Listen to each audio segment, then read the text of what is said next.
instansi pemerintah memiliki posisi yang sangat strategis dalam pengelolaan keuangan negara, terutama dalam optimalisasi pengumpulan penerimaan negara.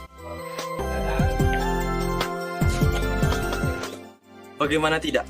Total 2.540,4 triliun rupiah dianggarkan untuk belanja negara dalam APBN 2020, serta memiliki andil dalam pengumpulan target penerimaan negara sebesar 2.233,2 triliun rupiah. Fantastis, bukan? Namun, ada yang perlu diperhatikan.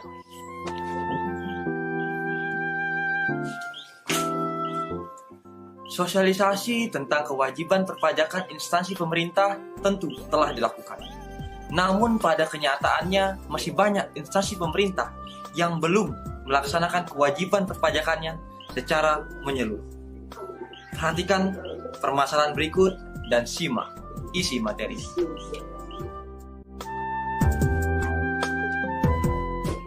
Pada saat pengadaan barang kepada rekanan, bendahara instansi pemerintah memiliki suatu kewajiban, yaitu memungut PPh pasal 22 dan PPN.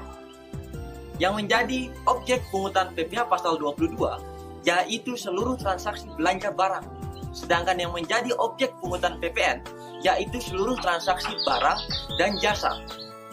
Sementara itu, yang bukan merupakan objek PPh pasal 22 dan PPN adalah sebagai berikut. Sementara itu, yang dikecualikan dari pemungutan PPh pasal 22 dan pemungutan PPN adalah sebagai berikut. PPh 22 yang tidak dipungut oleh instansi pemerintah. Pertama, pembelian gabah dan atau beras. Yang kedua, pembayaran untuk pembelian barang sehubungan dengan penggunaan dana BOS. Yang ketiga, pembayaran kurang dari atau sama dengan 2 juta rupiah dan bukan merupakan pembayaran yang terpecah-pecah. Yang keempat, pembelian bahan bakar minyak, bahan bakar gas, pelumas, benda pos, serta pemakaian air dan listrik. Yang kelima, pembayaran dengan kartu kredit pemerintah. Yang keenam, apabila lawan transaksi merupakan wajib pajak PP23. Dan yang terakhir adalah apabila lawan transaksi mempunyai surat keterangan bebas PPh pasal 22. Adapun PPN yang tidak dipungut oleh instansi pemerintah, apabila pembayaran yang jumlahnya maksimal 2 juta rupiah dan tidak merupakan pembayaran yang terpecah-pecah. Yang kedua, pembayaran dengan kartu kredit pemerintah. Yang ketiga, pembayaran atas tagihan rekening telepon. Yang keempat adalah pembayaran atas jasa angkutan udara kepada perusahaan penerbangan. Yang kelima, pembayaran atas penyerahan BBM dan bukan BBM oleh PT Pertamina. Yang keenam, pembayaran atas pembebasan tanah.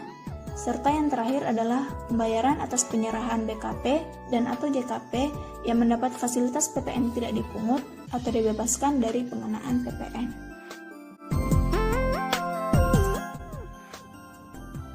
Selanjutnya, apa yang menjadi dasar pemungutan PPh pasal 22 dan berapakah tarifnya? Coba kita tanya asisten Google kita. Oke Google, berapa tarif PPh 22 untuk instansi pemerintah? Menurut KPPN Metro, atas pembelian barang yang dilakukan oleh JPB, bendahara pemerintah, BUMN BUMD sebesar 1,5% dari harga pembelian tidak termasuk PPN dan tidak final. Nah, dasar pemungutan pajak untuk PPh pasal 22 adalah harga pembelian barang tidak termasuk PPN, sedangkan untuk tarifnya sebesar 1,5% dari dasar pemungutannya. Bagaimana dengan PPN? Coba kita tanya Google sekali lagi. Oke Google, berapa tarif PPN untuk sejagat raya Indonesia? Nah, dasar pemungutan PPN adalah harga jual. Sedangkan untuk tarifnya sebesar 10% dari dasar pemungutannya. Pada saat pengadaan barang kepada rekanan, bendahara memiliki kewajiban untuk memotong PPh pasal 22 dan PPN. PPh pasal 22 dan PPN dipungut berdasarkan objek dan tarif yang telah ditetapkan di dalam undang-undang. Nah, pemungutan ini dilakukan oleh bendahara pada saat dilakukan pembayaran kepada rekanan. Untuk lebih memahami tentang pemungutan dan pelaporan PPh pasal 22 dan PPN oleh instansi pemerintah, kami akan menjelaskan melalui sebuah contoh. Pada 12 Agustus 2020, PTA yang merupakan PKP menjual sebuah barang ke instansi pemerintah yang terdaftar di KPP Pratama B. Transaksi ini memenuhi kriteria untuk dipungut PPh pasal 22 dan PPN. Instansi pemerintah memungut PPh pasal 22 menggunakan SSP yang dibuat atas nama PTA, sehingga atas pemungutan tersebut dapat menjadi kredit pajak dalam SPT tahunan PTA. Selanjutnya, instansi pemerintah harus melaporkan transaksi tersebut dalam SPT masa PPh pasal 22 ke KPP Pratama B sebelum tanggal 20 September 2020. SPT dapat disampaikan secara langsung atau secara elektronik melalui laman BJP online.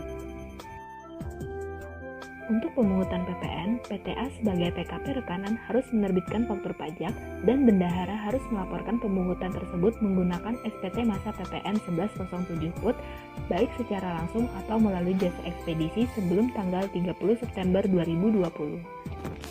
Apabila SPT masa PPh pasal 22 tidak dilaporkan, maka akan dikenakan sanksi sebesar Rp100.000. Sedangkan untuk SPT masa PPN akan dikenakan sanksi sebesar Rp500.000.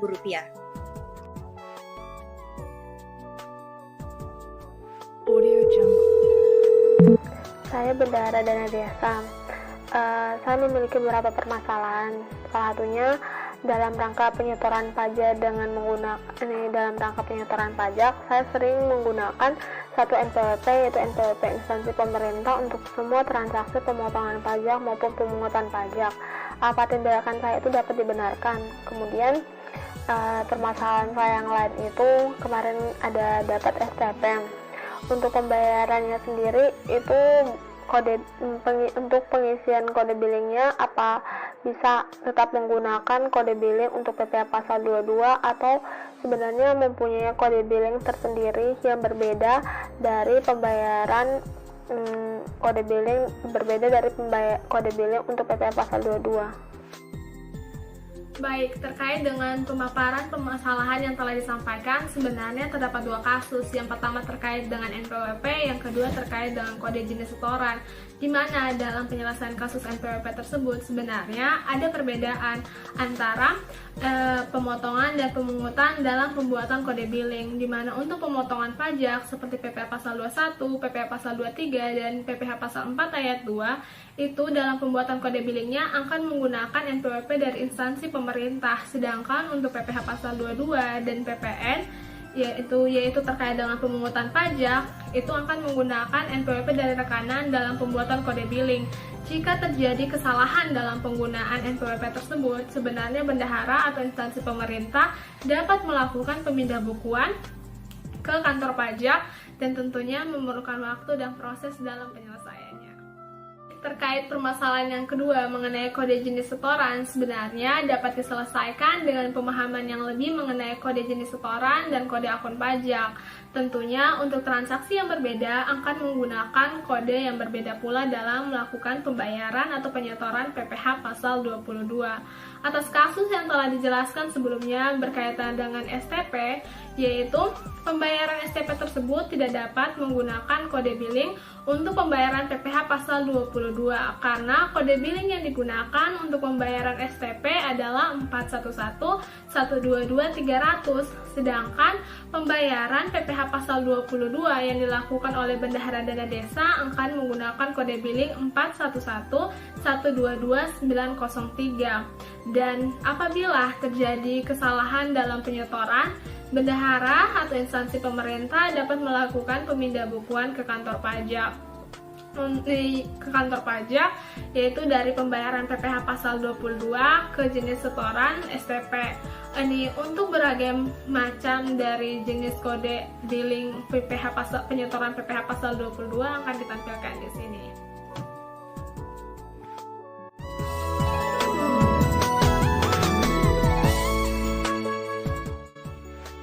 Permasalahan kedua, ketika melakukan pembayaran kepada rekanan, tentu bendahara instansi pemerintah akan melakukan pemungutan. Namun, jika jumlah pemungutan paling banyak Rp2 juta, pemungutan tidak perlu dilakukan selama jumlah tersebut bukan jumlah yang terpecah-pecah. Tapi sayangnya, banyak bendahara instansi pemerintah yang masih kebingungan dan belum memahami maksud pembayaran terpecah-pecah itu seperti apa. Karena itu, seringkali terjadi ada transaksi yang harusnya dipungut tapi tidak dipungut, atau sebaliknya, tidak dipungut tapi malah dipungut. Bahaya bukan? Jadi, agar kejadian itu tidak terjadi, yuk kita simak penjelasan berikutnya. Misalnya, seorang bendahara instansi pemerintah membeli sebuah barang seharga 2.500.000. Namun, berdasarkan kesepakatan dengan rekanan, atas transaksi itu dilakukan dalam 5 kali pembayaran, yaitu sebesar Rp500.000 setiap pembayaran. Apakah bendahara instansi pemerintah wajib memungut PPh pasal 22 ketika melakukan pembayaran tersebut? Ya, jawabannya adalah wajib dipungut.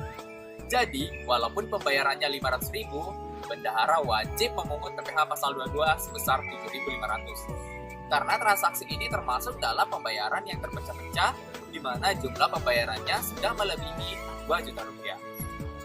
Beda halnya apabila bendahara instansi pemerintah membeli barang seharga Rp500.000. Atas transaksi ini, bendahara pemerintah tidak perlu memungut PPh pasal 22 sebesar Rp7.500 karena termasuk dalam objek yang dikecualikan dalam pemungutan. Jadi gimana? Sekarang sudah tahu kan perbedaannya? Jadi, jangan sampai salah pungut ya. Kesalahan selanjutnya ialah lawan transaksi yang menolak untuk dilakukan pemungutan. Dalam kenyataannya, beberapa lawan transaksi instansi pemerintah mungkin saja menolak untuk dilakukan pemungutan PPh pasal 22 dan PPN. Alasan mereka menolak tentu saja bermacam-macam. Lantas, apa yang sebaiknya dilakukan oleh bendahara instansi pemerintah? Sebagai pencegahan, sebaiknya instansi pemerintah melakukan komunikasi kepada lawan transaksi sebelum transaksi dilakukan. Komunikasi ini terkait dengan kewajiban pemungutannya tadi. Apabila lawan transaksi bersedia, maka transaksi dapat dilakukan. Namun, apabila lawan transaksi menolak, maka instansi pemerintah dapat mencari lawan transaksi lain yang setuju akan adanya pemungutan tersebut. Sekian dan terima kasih.